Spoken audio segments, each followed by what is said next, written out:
E aí, pessoal? Aqui quem fala é o professor Tiago, professor de matemática. Na aula de hoje vamos aprender sobre algumas classificações de frações. Vamos relembrar primeiro o que é uma fração.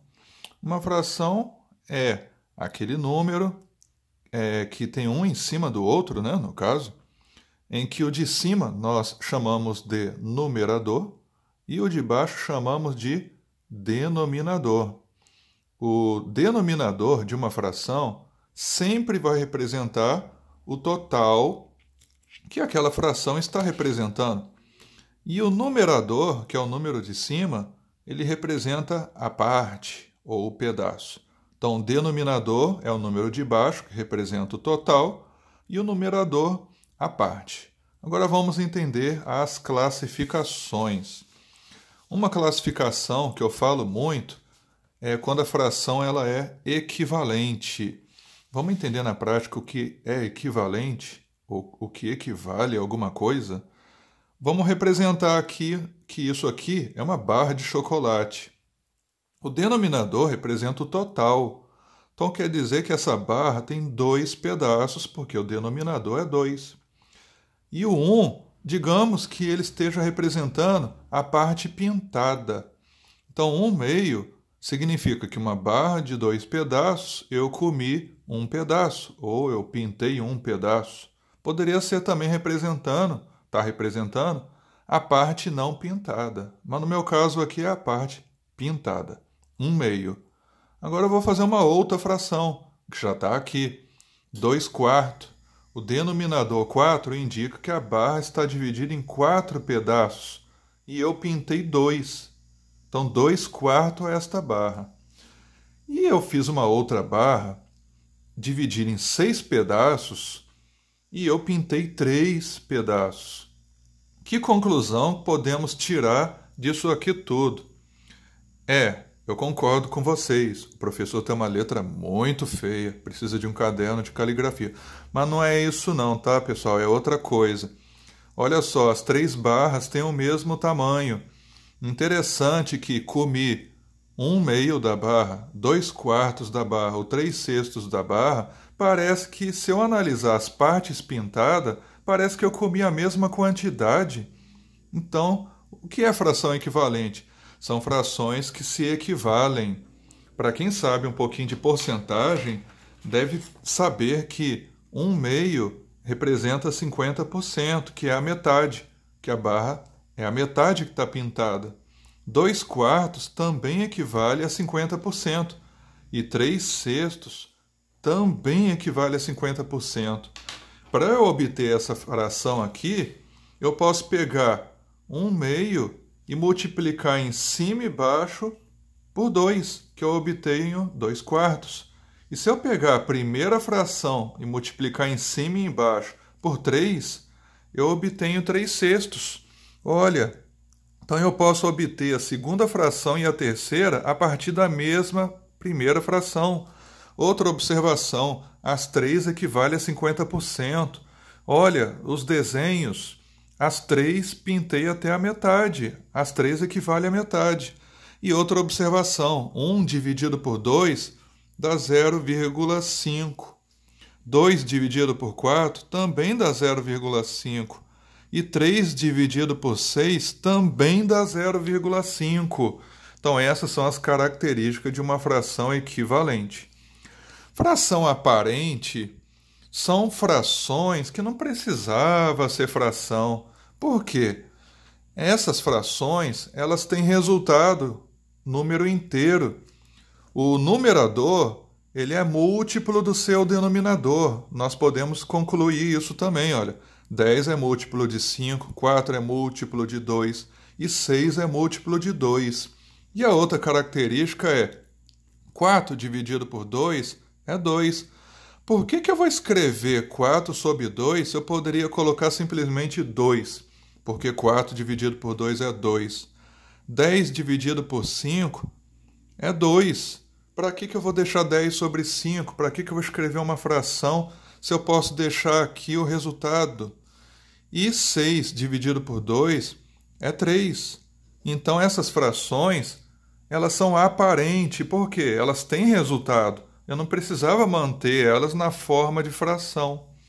Todo número pode ser escrito na forma de fração. 3 é a mesma coisa que 9 sobre 3, porque 9 dividido por 3 é 3. Eu posso escrever o 5 também. Posso colocar aqui 25 sobre 5. 25 sobre 5, o resultado vai dar 5. Então, essas frações elas são aparentes. O que é uma fração própria? A fração própria é aquela em que o denominador é maior que o seu numerador. Então, essa aqui é uma fração própria.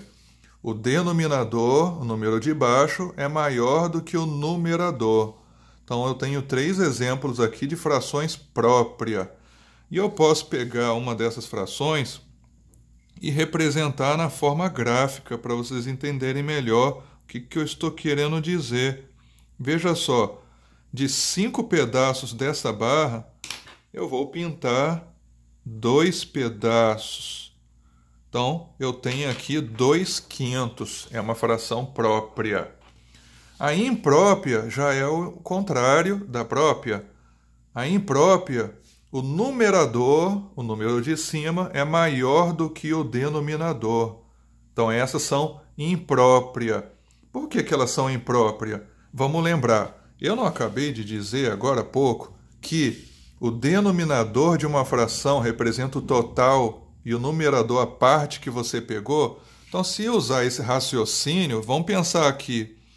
O denominador é 5, então eu tenho uma barra com 5 pedaços. Vou desenhar aqui embaixo. Uma barra com 5 pedaços. E eu comi 6. Espera aí. Se a barra tem 5 pedaços, como é que eu vou pegar 6 pedaços? Ah, eu vou ter que comprar outra barra. Pois é. Então, as frações impróprias, elas são impróprias por isso, olha. Se de uma pizza ou de um doce dividido em 2 pedaços e eu comi 3, como? Vou comer 3 pedaços se só tinha 2. Ah, 2 pedaços. Para eu comer 3, eu tenho que comprar outra barra. Então, vamos analisar aqui. 6 sobre 5 quer dizer que eu comi uma barra inteira, que tem 5 pedaços, e comprei outra barra e comi somente um pedaço. Então, essa é a representação gráfica de uma fração imprópria. E esse outro caso aqui? Comi 3 pedaços, então quer dizer que eu comi uma barra inteira, que tem 2 pedaços, e eu comi um pedaço de um outro pedaço, da outra barra. Então, isso significa que aqui eu comi uma barra inteira, mais 1, 2, 3, 4, 5, 1/5 de outra barra. Significa que eu comi 1 e 1/5. Aí nós entramos na próxima classificação, fração mista. A fração mista é exatamente isso aqui. Eu comi 2 pedaços, quer dizer que eu comi um pedaço inteiro da barra, mais a metade da outra barra. Então, eu comi 1 e 1/2. Então, o que significa isso aqui? É uma fração mista. Esta fração, ela representa que eu comi 1 inteiro e 1/5 de outro pedaço. Aqui significa que eu comi 1 inteiro e 1/2 de outro pedaço. A fração mista, ela mistura a parte inteira com a parte fracionária. Exemplo, eu vou colocar aqui como um exemplo, 1,50 em dinheiro, eu tenho a parte inteira, que é R$1, mais a parte fracionária, que é 50 centavos. Em forma de fração, isso seria 1 e 1/2. Esta é a fração mista. Então, como que eu transformo essa fração mista numa fração imprópria? Eu posso vir aqui, 2 vezes 1, 2, mais 1, 3. 3 sobre 2. Então, o truque é esse. Pega o denominador, multiplica, soma e repete o denominador, que você vai transformar uma fração mista em uma imprópria. Esse é o vídeo de hoje. Espero que vocês tenham gostado. Um grande abraço e até o próximo vídeo.